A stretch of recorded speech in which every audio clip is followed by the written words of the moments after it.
Por fin había llegado el momento esperado. Nicolás Maduro entró al lugar de la entrevista jovial. Quería de inmediato romper el hielo. El camarógrafo Martín Guzmán grabaría a Maduro. Llegó tratando de bromear con Jorge, preguntándole por su esposa, diciéndole, oye, qué flaco te ves aquí en persona. Ramos se mantuvo serio y enfocado. Mi primera pregunta tenía que marcar el tono de la entrevista. La primera pregunta fue... ¿Cómo le llamo? ¿Un presidente o un dictador? Entonces desde allí la cara del tipo se transformó. ¿Cómo lo toma? Mal, porque saca la Constitución y me dice, yo me llamo Nicolás Maduro y tú me puedes llamar como quieras. Le digo, bueno, Juan Guaidó dice que usted es un usurpador y tampoco le gustó. La entrevista ya había empezado con fuerza y no había marcha atrás. Bueno, cuando empieza la entrevista, el ambiente se empieza a poner un poco tenso.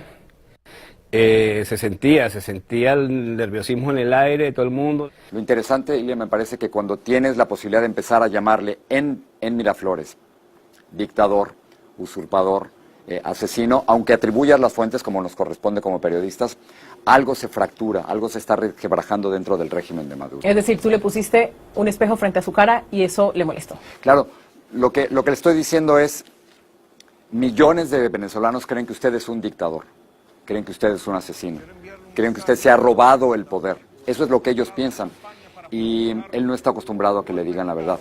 Miraflores, el Palacio de Miraflores es muy bonito, pero es una burbuja y se creen sus mentiras ahí. La productora Claudia Rondón estaba tomando notas de la entrevista.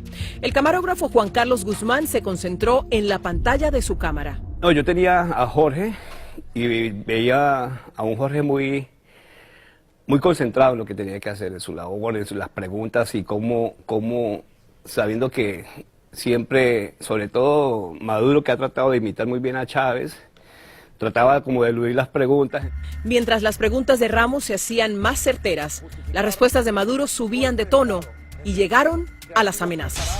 Me saltó un poquito la alarma, fue cuando dijo, si tú fueras venezolano, tú estarías pagando con la justicia lo que tú estás diciendo. Espero mucho de ti.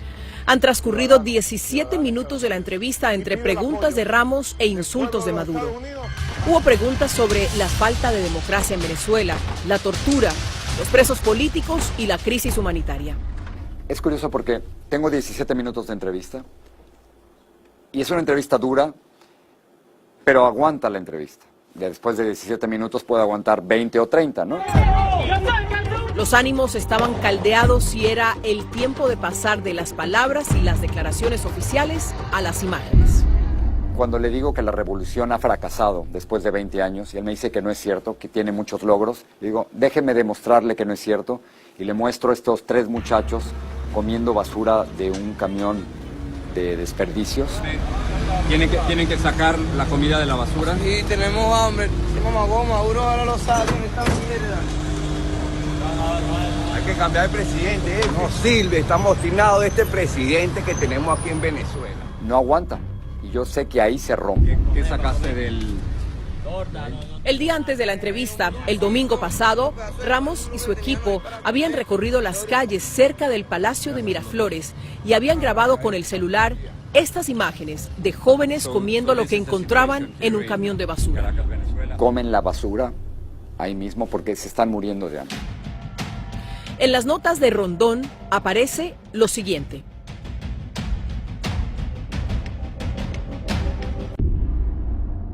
Decía, tú traes basura o tú te vas a tragar toda tu basura. A pocos metros de allí estaba sentada María Martínez Guzmán. Yo solo empiezo a escuchar Jorge Ramos. Maduro nunca se refiere a Jorge como Jorge o señor Ramos. Le decía todo el nombre, ¿no? Jorge Ramos. Y la voz empieza como a subir, ¿no? Y le empiezo a preguntar al joven al lado, yo haciéndome la boba, ¿no? Porque yo obviamente estoy escuchando los gritos. ¿Está pasando? ¿Están peleando? ¿De qué se trata? Deja ver. Y me decía, no puede moverse, señora. Tiene que quedarse ahí, señora. No puede moverse. Lo queremos sacar. No podemos ir más así comiendo la basura. Esa es la imagen que provoca que Nicolás Maduro se pare de tu entrevista.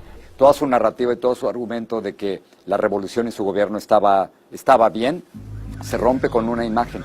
Y es la importancia de las imágenes. A veces no importa lo que digamos, cuando mostramos una imagen que contradice la verdad oficial, todo se cae. Y ahí se para, dice, la entrevista se terminó.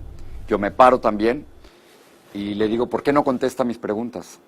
Esto que usted está haciendo no lo hacen los demócratas, esto lo hacen los dictadores. Y se va. Y ahí se terminó la entrevista. ¿Qué pasa con ustedes en ese momento? Llega el ministro de Comunicaciones, Jorge Rodríguez, y me dice, esta no es la entrevista que nosotros autorizamos. Es decir, él quería una entrevista en la que se alabara a Maduro. Bueno, ellos tenían otra idea, una idea muy distinta de entrevista. Ahí empieza todo como un tipo de caos y veo que empiezan a correr todo el mundo. El material grabado en tarjetas de video, las cámaras, los monitores y el equipo de iluminación fue confiscado de inmediato. No hubo opción de que uno pudiera quitar una tarjeta y guardarla o esconderla. Martín trató de hacerlo y lo vieron y el miedo que me dio fue que de pronto nos fueran a agredir por un hecho como eso. Estaban muy agresivos, las expresiones eran, quítales todo, uno gritaba y el otro llegaba y te voy a quitar las tarjetas. Inmediatamente el ministro ordena la confiscación de todas nuestras cámaras, nos quitan las tarjetas de video y luego nos separan al grupo, a mí me expulsan de Miraflores y me meten a un cuartito a la entrada del Palacio Presidencial. Yo me peleaba con ellos como, ustedes no nos pueden hacer esto, nosotros somos periodistas, estaba pactada una entrevista, que ellos decían, ustedes vinieron a nuestra casa a faltarnos respeto. A Martínez Guzmán la llevaron al mismo cuarto con Ramos y a los otros 5 integrantes del equipo los dejaron en la sala de prensa con 2 guardias. Cuando María entra, a mí me están tratando de quitar el celular y yo les digo que no les voy a dar mi celular. Entra María y le piden su celular y tampoco se los quiere dar. Y entonces se dan cuenta que no vamos a ceder. María es una leona, María es una gran periodista y los intimidó a los guardias de seguridad. Y cuando se dan cuenta que no pueden con eso, empezamos a ver mucho movimiento. Temiendo que le fueran a quitar su celular, la productora hace una llamada desesperada al presidente de Noticias en Miami. Le digo, oye, estamos aquí en Miraflores, nos han quitado nuestros equipos y estamos retenidos. Eran cerca de las 7 de la noche. Ya oscurecía afuera cuando, de repente, apagan la luz, está todo a oscuras y entran un grupo de agentes que violentamente me arrancan el backpack que tenía y mi celular. Y yo diría que había entre 15 y 16 hombres allá adentro y yo era la única mujer. Llaman a una mujer para que esa mujer me pueda chequear, no, que yo no tenía nada en ninguna parte mía personal. La señora me toca los senos, me mete las manos adentro de los pantalones. Yo estaba en una furia total. Si te digo que miedo no fue lo que sentí furia. ¿En qué momento ellos definen que la entrevista les pertenece cuando fue una entrevista acordada? En el momento que no les gustó, en el momento que la entrevista se fue por un lado que a ellos no les convenía, dijeron que era su material, su entrevista.